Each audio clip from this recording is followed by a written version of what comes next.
Olá, eu sou a Lenora e você está no canal Os Diários Esquecidos. Hoje eu vou contar para vocês um conto de terror. Todas as informações sobre esse conto estarão na descrição. E antes de começar, eu gostaria de pedir para vocês para deixar um like, recomendar o meu canal, fazer um comentário, enfim. Vamos juntos fazer uma força-tarefa aí para eu sair do flop. Bom, vamos lá? Estrada Deserta, de Emerson Joffre. Primeira parte. Caros amigos, há uns 3 anos tive que dirigir de São Paulo até uma cidade no interior de Minas chamada Careaçu, uma cidade que fica a mais ou menos 200 quilômetros de distância.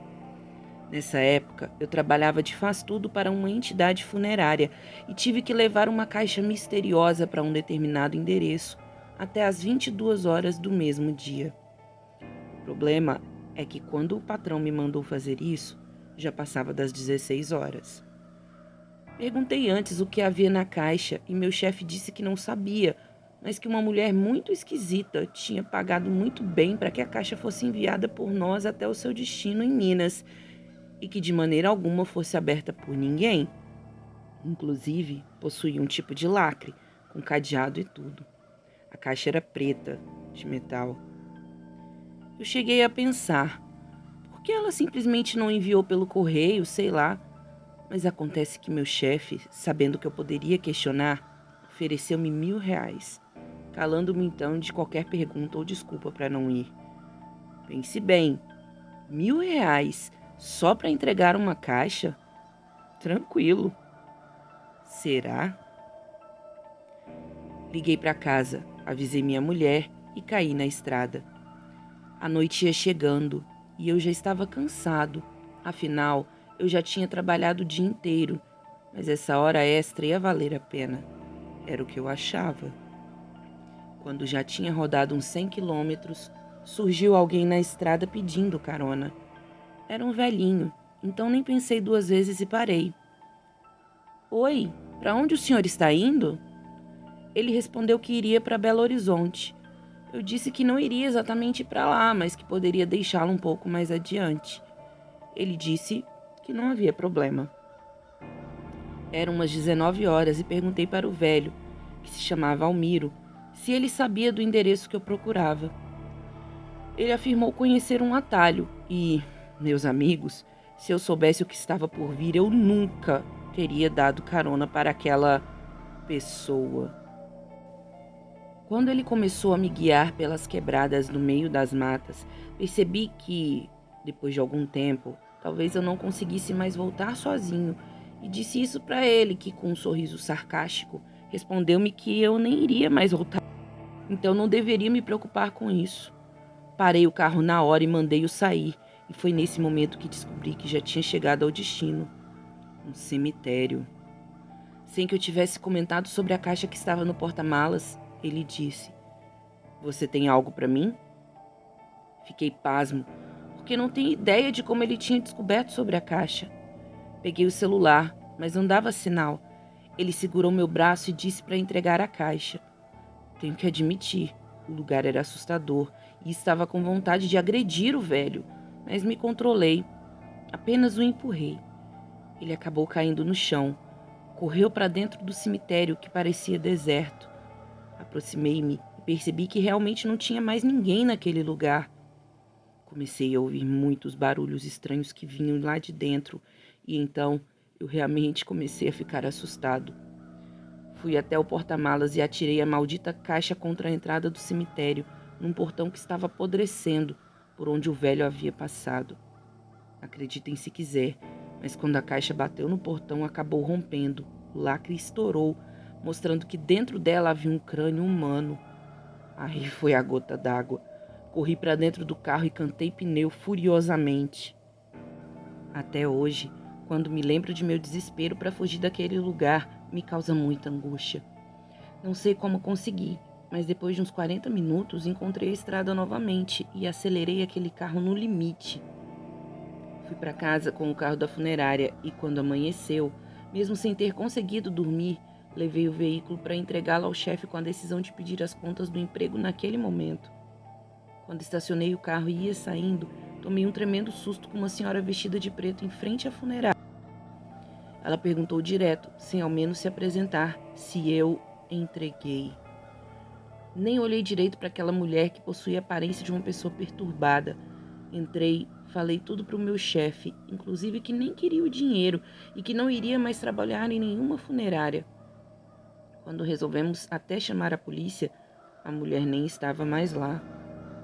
Algum tempo depois, me encontrei com minha cunhada, que, coincidentemente, é de Minas Gerais, e ela revelou-me que existe na cidade um estranho e antigo caso de que um idoso andarilho foi assassinado na estrada muito tempo atrás e que foi enterrado sem a cabeça, pois esta nunca foi encontrada.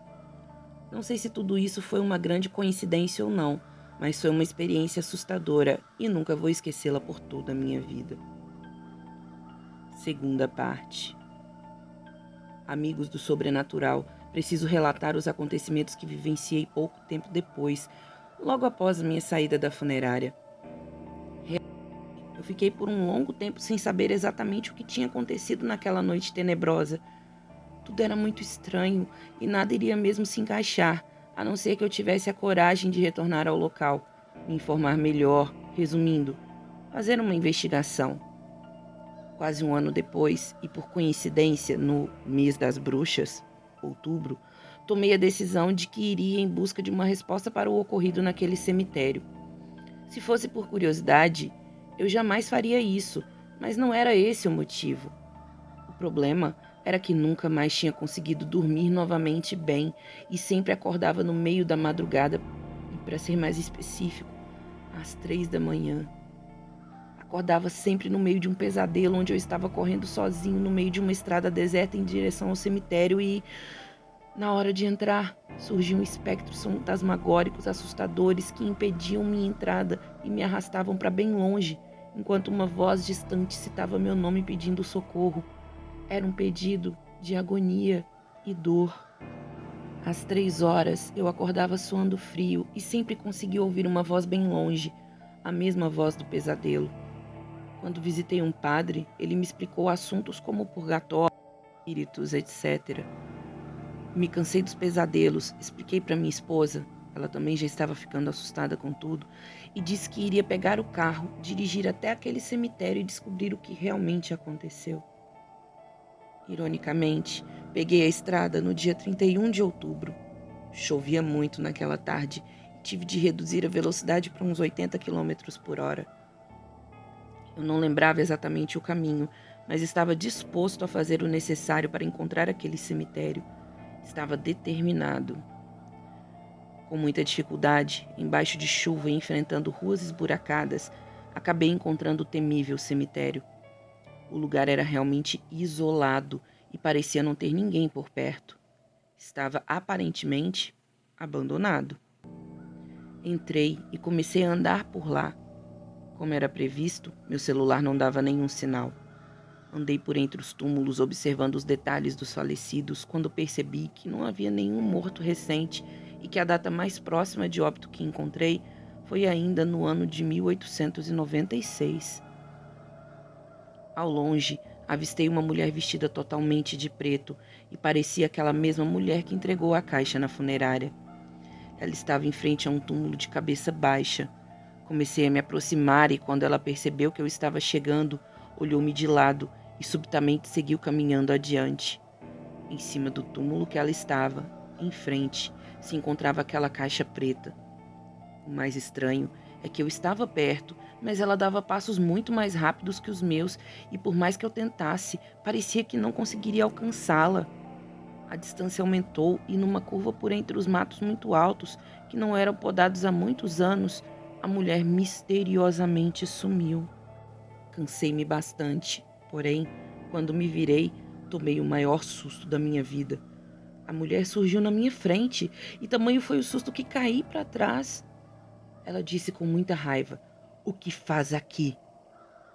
E desabafei com ela, disse sobre os pesadelos, perguntei sobre a caixa e qual era o motivo daquilo tudo.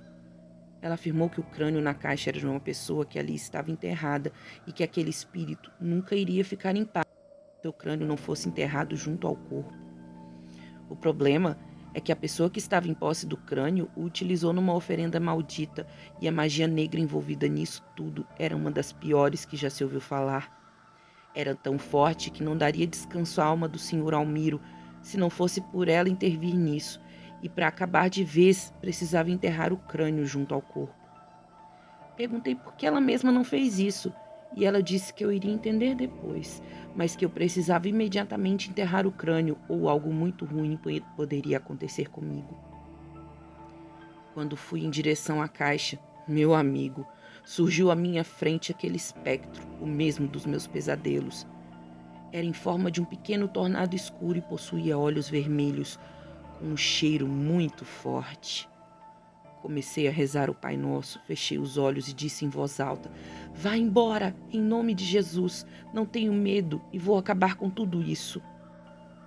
Peguei a caixa, coloquei-a no chão, dei um fortíssimo chute no portão do túmulo, que já estava bastante danificado pelo tempo. Entrei de uma só vez, sem pensar, e coloquei o crânio bem no fundo. Parecia haver 2 pessoas enterradas ali, mas rapidamente subi e acabei escorregando no barro que cercava o lugar, pois a chuva não tinha acabado ainda, e cortei minha perna profundamente num pedaço de ferro enferrujado. Quando subi novamente, não havia mais ninguém, e a chuva parou de repente. Cortei um pedaço de minha camisa, amarrei na ferida. Quando prestei atenção na lápide do túmulo onde ficavam os nomes dos mortos, tive uma assustadora e inexplicável revelação. Lá estavam as fotos do velho e de sua esposa. Adivinha quem era a esposa do velho?